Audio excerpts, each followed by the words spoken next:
유민숙 집사입니다. 사무엘상 31장 블레셋 사람들이 이스라엘을 치매 이스라엘 사람들이 블레셋 사람들 앞에서 도망하여 길보아 산에서 엎드려져 죽으니라.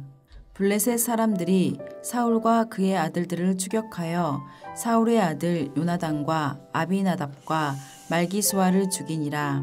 사울이 패전함에 활 쏘는 자가 따라잡으니 사울이 그 활 쏘는 자에게 중상을 입은지라.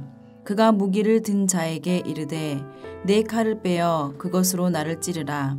할례 받지 않은 자들이 와서 나를 찌르고 모욕할까 두려워하노라. 하나 무기를 든 자가 심히 두려워하여 감히 행하지 아니하는지라. 이에 사울이 자기의 칼을 뽑아서 그 위에 엎드려지매 무기를 든 자가 사울이 죽음을 보고 자기도 자기 칼 위에 엎드려져 그와 함께 죽으니라. 사울과 그의 세 아들과 무기를 든 자와 그의 모든 사람이 다 그날에 함께 죽었더라. 골짜기 저쪽에 있는 이스라엘 사람과 요단 건너쪽에 있는 자들이 이스라엘 사람들이 도망한 것과 사울과 그의 아들들이 죽었음을 보고 성읍들을 버리고 도망하매 블레셋 사람들이 이르러 거기에서 사니라. 그 이튿날 블레셋 사람들이 죽은 자를 벗기러 왔다가 사울과 그의 세 아들이 길보아 산에서 죽은 것을 보고 사울의 머리를 베고 그의 갑옷을 벗기고 자기들의 신당과 백성에게 알리기 위하여 그것을 블레셋 사람들의 땅 사방에 보내고 그의 갑옷은 아스다롯의 집에 두고 그의 시체는 벳산 성벽에 못 박음에 길르앗 야베스 주민들이 블레셋 사람들이 사울에게 행한 일을 듣고 모든 장사들이 일어나 밤새도록 달려가서 사울의 시체와 그의 아들들의 시체를 벳산 성벽에서 내려가지고 야베스에 돌아가서 거기서 불사르고 그의 뼈를 가져다가 야베스 에셀 나무에 장사하고 7일 동안 금식하였더라. 하늘에 계신 우리 아버지여, 이름이 거룩히 여김을 받으시오며 나라가 임하옵시며 뜻이 하늘에서 이룬 것 같이 땅에서도 이루어지이다. 오늘날 우리에게 일용할 양식을 주옵시고 우리가 우리에게 죄 지은 자를 사하여 준 것 같이 우리 죄를 사하여 주옵시고 우리를 시험에 들게 하지 마옵시고 다만 악에서 구하옵소서. 대개 나라와 권세와 영광이 아버지께 영원히 싸움나이다. 아멘.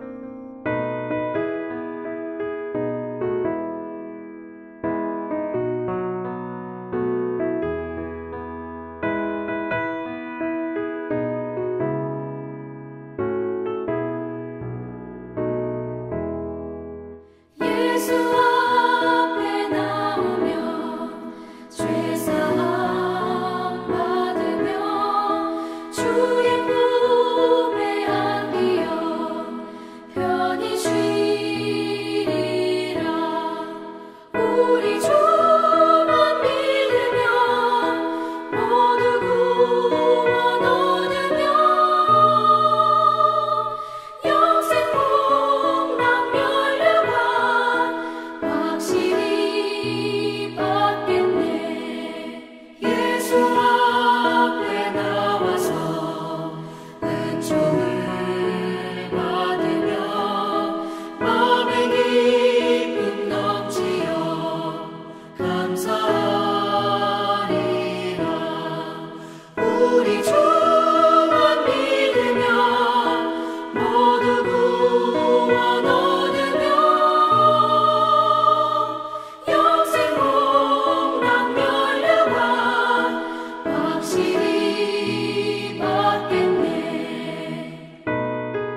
오늘 보실 하나님의 말씀은 레위기 5장 15절부터 16절까지의 말씀입니다. 구약성경 152페이지에 있습니다. 누구든지 여호와의 성물에 대하여 부지 중에 범죄하였으면 여호와께 속건제를 드리되 내가 지정한 가치를 따라 성소의 세겔로 몇 세겔은 은에 상당한 흠없는 순양을 양떼 중에 끌어다가 속건제로 드려서 성물에 대한 잘못을 보상하되 그것으로 5분의 1을 더하여 제사장에게 줄 것이요 제사장은 그 속건제의 순양으로 그를 위하여 속죄한즉 그가 사함을 받으리라. 레위기의 히브리 원문의 제목은 그리고 부르셨다라는 뜻의 와이크라라는 단어를 씁니다. 그리고 부르셨다. 출애굽 이후에 하나님께서 하나님의 백성을 부르시고 그들에게 출애굽기 25장 8절에 이렇게 말씀하십니다. 내가 그들 중에 거할 성소를 그들이 나를 위해 짓되 라고 되어 있습니다. 존재 자체가 다르시고 완전한 선이신 그 하나님께서 죄인된 인간과 함께 머물길 원하셨다. 그렇게 본문은 말씀하고 있다라는 것입니다. 존재 자체가 다르고 죄인된 인간과 함께 할 수 없는 이 불가능한 일을 행하겠다 말씀하시는 것입니다. 그 말씀하고 성막을 짓습니다. 성막이 완성된 이후에 하나님께서는 하나님의 백성을 그리고 부르십니다. 부르셔서 무엇을 말씀하시느냐?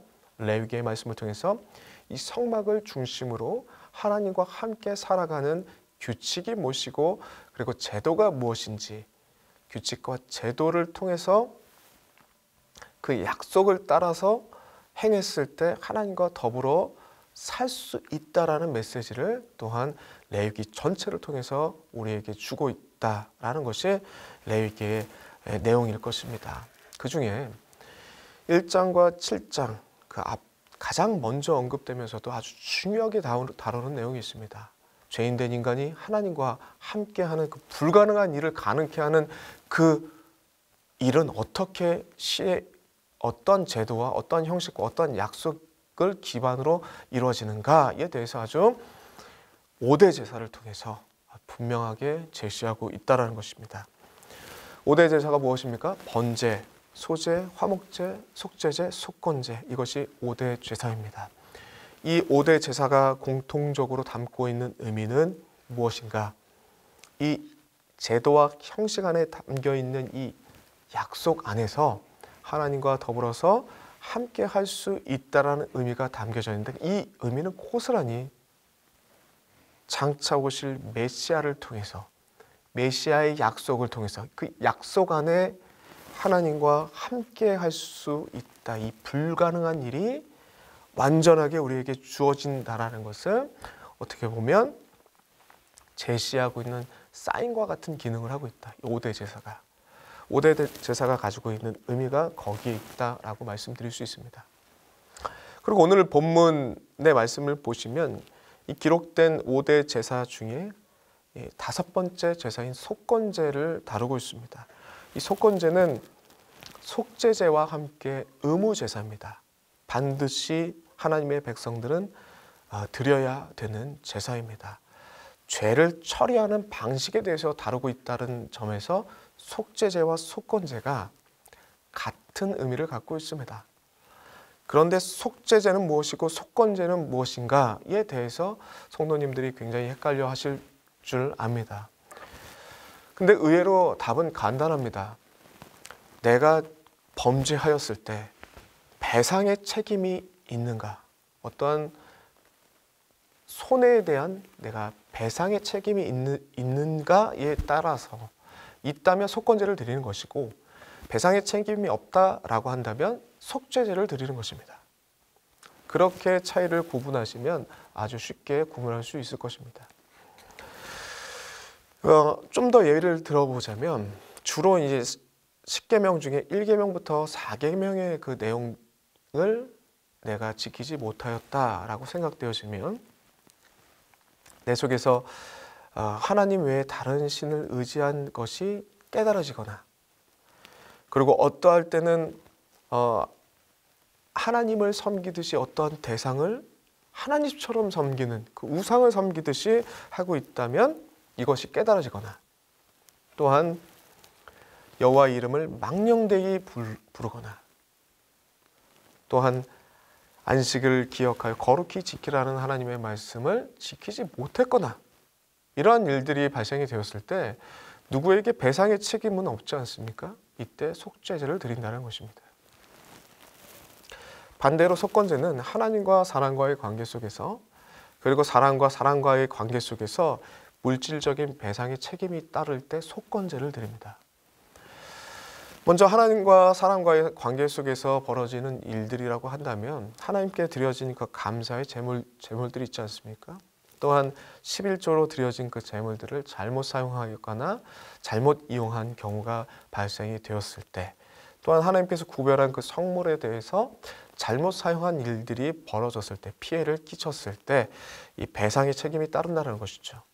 또한 사람과 사람 사이에서 배상의 책임이 따를 때는 오늘 본문에 지적하고 있는 바인데, 본문 6장 2절 이후에 나와 있는 내용들이 아주 구체적으로 설명하고 있습니다. 그 내용들 좀 보시면, 이웃이 맡긴 물건이나 전당물을 속이거나 도둑질하거나 착취한 일이 발각되었을 때 상대방에게 피해를 주지 않습니까? 피해를 줬던 것이죠.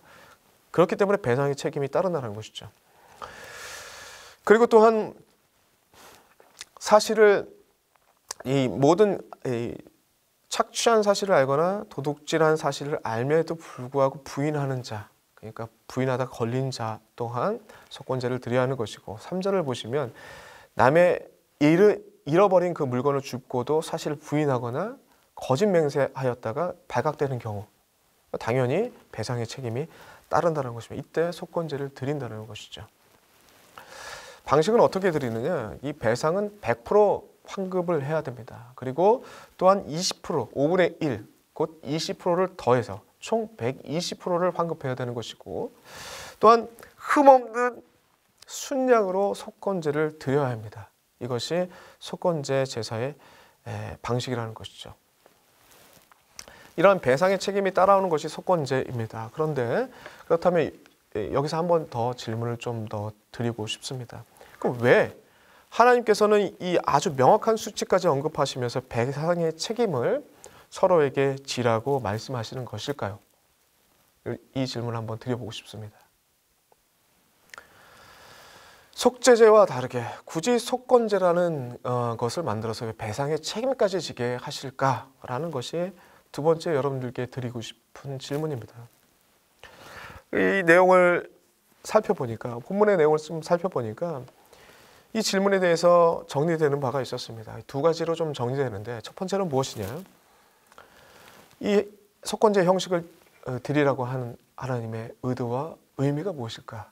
두 가지로 정리되는데, 첫 번째는 나의 1%의 이익을 위해서 한 행위나 실수는 누군가에게 120% 이상의 피해와 아픔을 준다라는 것을 잊지 마라.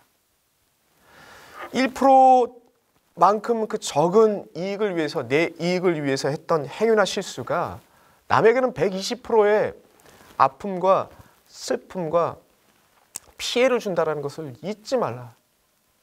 하나님의 백성들이면 서로 이것들을 생각해야 된다라는 것이 이 메시지가 속건제 제도 안에 담겨져 있는 메시지 아니겠습니까? 두 번째로는 성도 안에서 개인의 이익 때문에 서로에게 피해를 주는 이러한 일을 하나님께서는 결코 쉽게 가볍게 여기지 아니하신다라는 것이 이 속건제에 담겨져 있는 두 번째 의미라고 생각합니다. 이와 같은 의미를 통해서 속건제의 내용을 좀 더 살펴보면 의미가 고스란히 그 의미가 또한 담겨져 있습니다. 왜냐하면 속죄제는 여러분들 제사를 드릴 때 경제적인 형편에 따라서 그들의 드릴 수 있는 제물들을 선정해 놓았습니다. 경제적인 형편이 어렵더라도 쉽게 드릴 수 있게끔 그렇게 형편을 배려하는 모습을 보입니다. 그러나 속건제는 다릅니다. 속건제는 이 경제적 형편을 범죄한 사람의 경제적 형편을 배려하지 않습니다. 오로지 120%의 배상의 책임을 묻고 그리고 속건제 제물로 순양, 흠없는 순양을 딱 고정해 놨습니다. 경제적인 형편을 범죄한 사람의 경제적인 형편을 고려하지 않겠다라는 메시지인 것이죠. 속죄제를 통해서 누구나 하나님 앞에 죄악에 취약한 존재라는 것을 하나님께서 어떻게 보면 인정해 주시고 배려해 주시는 모습이 보인다면 속건제를 통해서는 하나님께서 말씀하신 명확한 기준이 있는데 그리고 서로에게 피해를 입히지 말라는 이 속건제의 명확한 기준이 있는데도 불구하고 자신의 이익을 위해서 그 말씀을 무시하고 공동체에게 피해를 주고 남에게 피해를 줬던 사람이 있다면 엄하게 다스리라 라는 하나님의 의도가 이 제도 안에 담겨져 있다는 거 아니겠습니까? 사랑하는 성도 여러분들, 오늘날 우리는 이러한 제사를 드리지 않습니다. 이 5대 제사 우리가 드리지 않지 않습니까? 그러나 이 5대 제사의 모든 의미는, 형식의 의미, 제도의 모든 의미는 예수 그리스도 한 분으로 모든 범죄, 번제와 소제와 화목제와 속죄제와 속건제의 의미가 모두 포함되어 있는 것입니다. 구약의 제사의 형식을 갖춰서 예배는 드리지 않지만 예수 그리스도 한 분으로 그 모든 제사의 의미를 담아서 하나님께 나아갈 수 있고 그 모든 의미가 예수 그리스도를 한 분으로 나의 삶 속에서 적용돼야 된다는 것이 오늘 5대 제사를 바라보는 오늘날 성도들의 관점이 되어야 될 것입니다. 그런 측면에서 오늘날 많이 놓치는 부분이 바로 이 속건제 부분이라고 생각합니다. 어떠한 범죄한 사실이 있을 때 또한 드러났을 때 어떤 피해자가 분명히 있는 상황이라면 참 성도는 어떻게 해야 되겠습니까? 내가 실수로 또는 고의든 실수든 어떠한 나의 어떠한 행위를 통하여서 피해자가 발생됐을 때 우리는 어떻게 해야 합니까? 구약의 표현대로 그냥 우리는 속죄제만 드리면 됩니까? 하나님 앞에 내 죄를 그냥 고백하고 그걸로 끝나면 되겠습니까? 하나님께 용서를 구했기 때문에 나는 제사함 받았으니 이제 나는 자유하다라고 기뻐하면 되겠습니까? 그냥 찬양하고 그냥 내 삶을 살아가면 되겠습니까? 피해자는 고스란히 있는데. 그에게 어떤 죄에 대한 책임을 묻거나 사과를 요구하면 안 됩니까? 하나님께서 용서했으니까 우리는 그에게 죄에 대한 책임을 져라 라고 요청하면 안 되는 겁니까?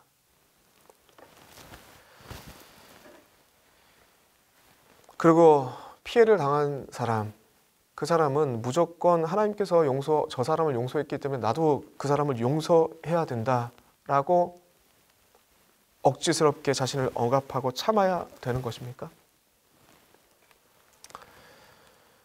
이러한 내용들 때문에 밀양이라는 영화가 나오는 거 아니겠습니까?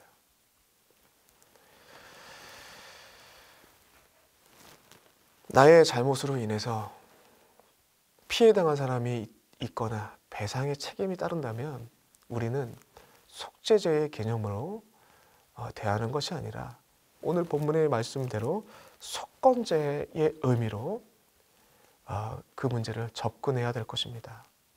나의 개인적인 이유와 실수 때문에 발생된 배상의 책임이 있다면 120%에 해당되는 배상을, 그 이상의 배상을 해야 될 것입니다. 배상만 하는 것이 아니라 배상을 통해서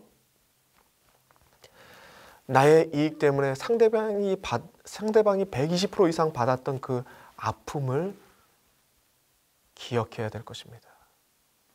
그리고 또한 나의 이익 때문에, 나의 실수 때문에 발생됐던 이러한 문제들이 발생됐을 때 속죄제가 아니라 이런 속건제의 의미로 접근해야 참다운 그리스도인의 모습이고 참다운 성도의 모습이라는 것을 여러분들 잊지 마시길 바랍니다.